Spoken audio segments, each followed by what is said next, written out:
No team had the advantage. It ended up being the Mets with the advantage because they had the deepest pockets.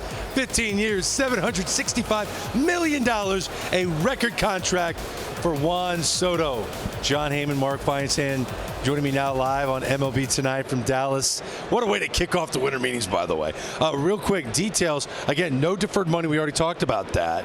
Opt-outs, are there any? Yes, one opt-out after year 5, 2029. Fascinating. We don't know the breakdown yet, so I don't know what the 5-year salary total is, but it's a lot of money. $51 million AAV. Your thoughts on the deal for Juan Soto?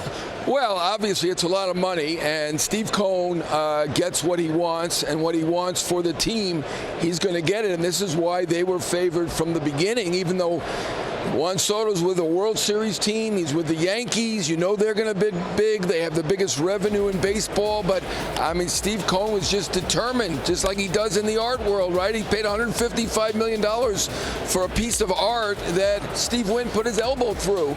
And it's now up in value, even after the elbow went through. So, I mean, this guy will make sure to get what he wants. Now, I do believe the Mets were pessimistic at different points during this. And there were a few times where they had the same bid as the Yankees. They stepped forward today and improved it. They were at $720 million.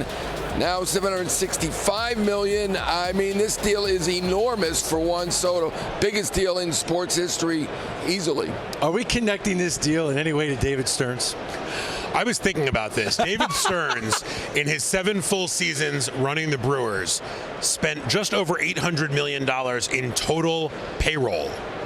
The entire time. The entire time. The largest free agent deal he had ever signed as the president of baseball operations or GM was Lorenzo Cain, 5 years, $80 million.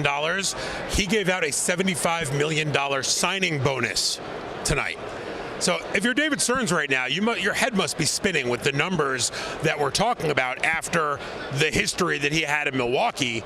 But when you have an owner like Steve Cohen, who is going to get what he wants and is going to pay what he wants to get the guy he wants, it must be really nice to be David Stearns and be able to hand out that check. And also to know it's not like that is going to prohibit the Mets from doing something else. Like, this isn't going to be the Mets' last move of the offseason. You guys have covered New York City baseball your entire career. Did you ever think there would be a day like this where the Yankees wanted to keep a guy, a superstar, and they couldn't hang with the Mets' money? It is stunning. You know, I've been around for quite a long time, and I can remember a month ago, Yankee executives telling me I don't see him going to the Mets. It would be a buzzkill to leave the Yankees, the marquee franchise, perhaps in all of sports, certainly in baseball, to go 8.5 miles to Queens and the Mets. And I mean, Steve Cohen did it, and I mean, he didn't really pay much more than the Yankees, right? I mean, that's a little bit shocking too, that the Yankees were in there for $760 million over 16 years. Now, it is one more year, but I mean, what's that? You know, I mean, they tried hard. I mean, nobody can criticize Hal Steinbrenner. He put in a big effort. He was just outdone by Steve Cohen, and they knew. I mean, they favored him coming into baseball, but they knew this day was coming. I give the Yankees credit for being in favor of having Steve Cohen join the Mets and replace the Wilpons.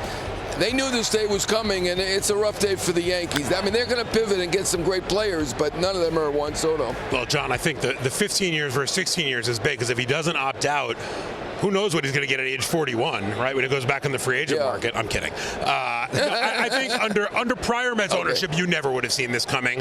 Under Steve Cohen, it's certainly in play, and now we've seen it happen. I personally think it would have been a bigger, more of a sting to the Yankees and their fan base if he had gone to the Red Sox or if he had gone to the Blue Jays and they had to compete with him in the same division. Oh, really? You do. I don't know. No way. I think they're going to be happy to see him on the back page, but no way. I mean, the Red Sox. The Red Sox, I think, would have been worse. Yeah, I really do. Maybe the Red Sox. Because I think it's the optics of owning New York City. But here's the thing, Greg. Steve Cohen owns New York City baseball. If you get outbid by an owner worth at upwards of $20 billion, you have to just shrug your shoulders and say, okay, so if the Yankees had said, okay, we'll give you 15 for 765, Steve Cohen may have turned around and said, all right, fine, 15 for 800, right? I mean, I don't know that he was going to get outbid here. And if you lose the guy to the guy worth $18-20 billion, you say, look, he wasn't getting outbid. But if they had lost him to the Red Sox, I think the optics would have been worse. But weren't the Yankees outbid for Aaron Judge? Reportedly, the Giants offered more money for Aaron Judge. Yes. And I think there are Yankee fans sitting here going, wait a minute, you passed up the allure of being in the pinstripes and playing next to your friend Aaron Judge, and it worked out. We won all these championships. That didn't give us the edge. Well, he's this is a different guy than Aaron Judge. He's going to go play with his friend Francisco Lindor now, and he's very familiar with the Mets and Citi Field, played in the National League East for a long time. Aaron Judge was a lifelong Yankee. He was a guy who once he re-signed, he was not the same thing. They were going to name him captain. He's the face of the franchise there. Maybe Juan Soto wants to be the guy. And on the Yankees with Aaron Judge, he wasn't going to be the guy.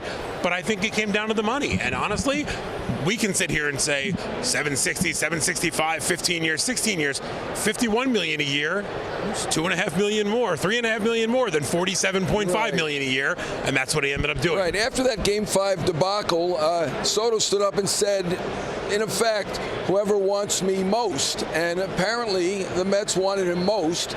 That was a key factor. And the winning, it's hard, it's hard to gauge over 15 years who's going to be better. The Mets farm system isn't bad. Obviously, Vientos is on the come. The catcher Alvarez is a very talented guy. Lindor, second in MVP. So, I mean, in terms of the team, they actually did better against the Dodgers than the Yankees did. So you could make the case that the Mets are right there with the Yankees, and the money really just played it. And I mean, it's a typical free agent. Nothing against him. Ohtani was an unusual case where it was about the geography. In this case, it was not about the geography, obviously, and it was more typical of free agency where he goes to the biggest bidder. Can't blame him. There's nothing wrong with that. He took 6 years and went for the big deal.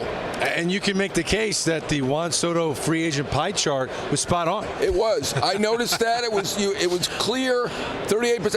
And I believe you love the Blue Jays. For some reason. It hasn't been reported what their offer was. Right. So before we slam it, maybe that's some details we could work on. I'm just find out what the Blue Jays offer. I'm just disappointed we didn't get a chance to talk about that pie chart more this week. I know, it's too bad.